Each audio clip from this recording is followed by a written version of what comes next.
नमस्ते। आज हम सब एक डिजिटल दुनिया में जी रहे हैं, है ना? जहां एक तरफ बहुत सारी सुविधाएं हैं, तो वहीं दूसरी तरफ खतरे भी कम नहीं हैं। भारत में हर दिन हजारों लोग साइबर फ्रॉड का शिकार हो रहे हैं और इससे करोड़ों का नुकसान हो रहा है। यूपीआई स्कैम, फिशिंग, फर्जी कॉल्स, ये सब आजकल बहुत आम हो गया है। तो चलिए आज इसी पर थोड़ी गहराई से बात करते हैं। तो शुरू करते हैं। ये जो नंबर दिख रहा है ना, ये सच में चौंकाने वाला है। रिपोर्ट्स का अंदाजा है कि आने वाले साल में साइबर फ्रॉड के इतने मामले हो सकते हैं। ये सिर्फ एक आंकड़ा नहीं है, ये एक बहुत बड़ी चेतावनी है कि खतरा कितना असली और कितना बड़ा है। लेकिन आज हम सिर्फ प्रॉब्लम की बात नहीं करेंगे, हम एक सॉल्यूशन की कहानी भी सुनेंगे। ये कहानी है राहुल की, जो एक बैंक कर्मचारी है और उसने न सिर्फ खुद को बचाया बल्कि ये भी दिखाया कि थोड़ी सी समझदारी से इन धोखेबाजों को कैसे मात दी जा सकती है। तो होता यह है कि राहुल का एक बिल्कुल नॉर्मल सा दिन था। तभी उसे एक मैसेज आता है और ये मैसेज पहली नज़र में एकदम असली लगता है। यहीं से इस मॉडर्न स्कैम का पूरा जाल भुनना शुरू होता है। अब जरा इस मैसेज की भाषा देखिए। आपका यूपीआई ट्रांजैक्शन पेंडिंग है, अपना ओटीपी भेजिए वरना अकाउंट हमेशा के लिए ब्लॉक हो जाएगा।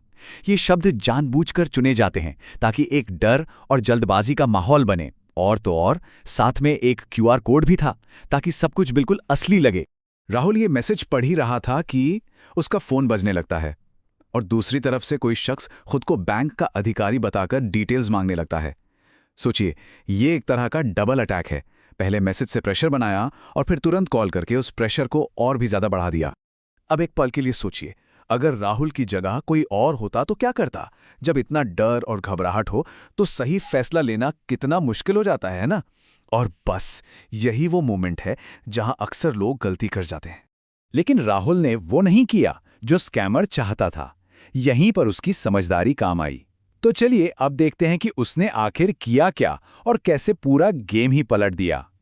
राहुल ने जो किया उसे हम कह सकते हैं एक क्रिटिकल पॉज। मतलब कोई भी एक्शन लेने से पहले वो एक सेकंड के लिए रुका। उसने बस सोचा और उसे फौरन ये बात क्लिक हो गई कि भाई कोई असली बैंक इस तरह से व्हाट्सएप पर ओटीपी क्यों मांगेगा या ऐसे धमकाएगा। बैंकों का तो एक प्रॉपर फॉर्मल तरीका होता है काम करने का। और बस यही है सबसे जरूरी बात। ये एक गोल्डन रूल है जिसे हमेशा याद रखना चाहिए। बैंक कभी भी किसी भी हालत में ओटीपी नहीं मांगता। ओटीपी आपकी डिजिटल तिजोरी की चाबी है और ये चाबी किसी को नहीं देनी है, कभी नहीं। तो राहुल ने किया क्या? उसने 3 बहुत ही सिंपल स्टेप्स लिए। सबसे पहले, स्कैमर की सारी मांगों को बस इग्नोर कर दिया। दूसरा, उसने वो मैसेज सीधा नेशनल हेल्पलाइन पर फॉरवर्ड कर दिया। और तीसरा, अपनी तसल्ली के लिए उसने अपना ऑफिशियल बैंकिंग ऐप खोला और चेक किया और वहां कोई पेंडिंग ट्रांजैक्शन था ही नहीं। ये नंबर 1930, ये बहुत ज़रूरी है। ये national cyber crime reporting helpline है।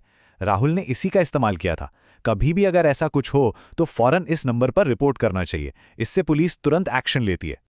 अच्छा, एक बात और, ये धोखेबाज सिर्फ बैंकिंग फ्रॉड ही नहीं करते। इनके पास और भी बहुत सारे तरीके होते हैं लोगों को फंसाने के। तो चलिए 2 और बहुत कॉमन तरीकों पर नज़र डालते हैं जिनसे हमें सावधान रहना है। स्क्रीन पर 2 बहुत कॉमन स्कैम दिख रहे हैं।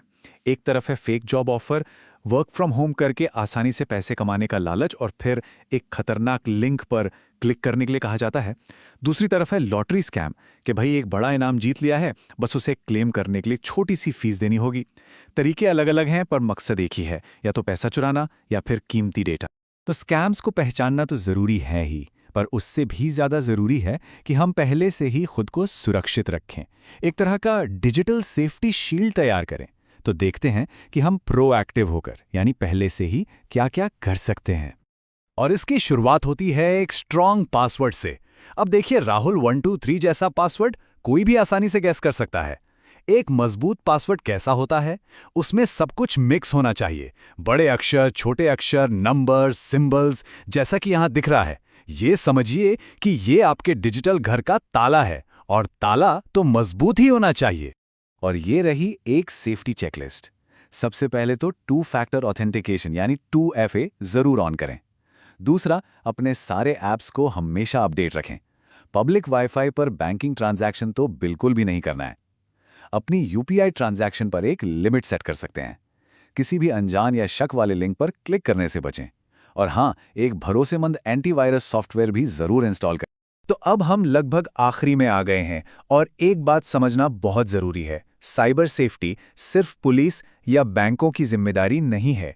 इस लड़ाई में हम सबकी भूमिका बहुत अहम है। कहते हैं ना, नॉलेज इज पावर। जानकारी ही सबसे बड़ा हथियार है। तो इस तरह की बातें अपने दोस्तों के साथ, अपनी फैमिली के साथ ज़रूर शेयर करें। एक इंसान की जागरूकता पूरे ग्रुप को, पूरी कम्युनिटी को सेफ रख सकती है। और एक आखिरी बार ये नंबर फिर से देख लीजिए, 1930। किसी भी तरह के साइबर फ्रॉड की रिपोर्ट करने के लिए यह सबसे ज़रूरी नंबर है। इसे अपने फ़ोन में ज़रूर सेव कर लेना चाहिए। तो आखिर में एक सवाल, अपनी डिजिटल लाइफ को और ज़्यादा सिक्योर करने के लिए आज कौन सा एक छोटा सा कदम उठाया जा सकता है?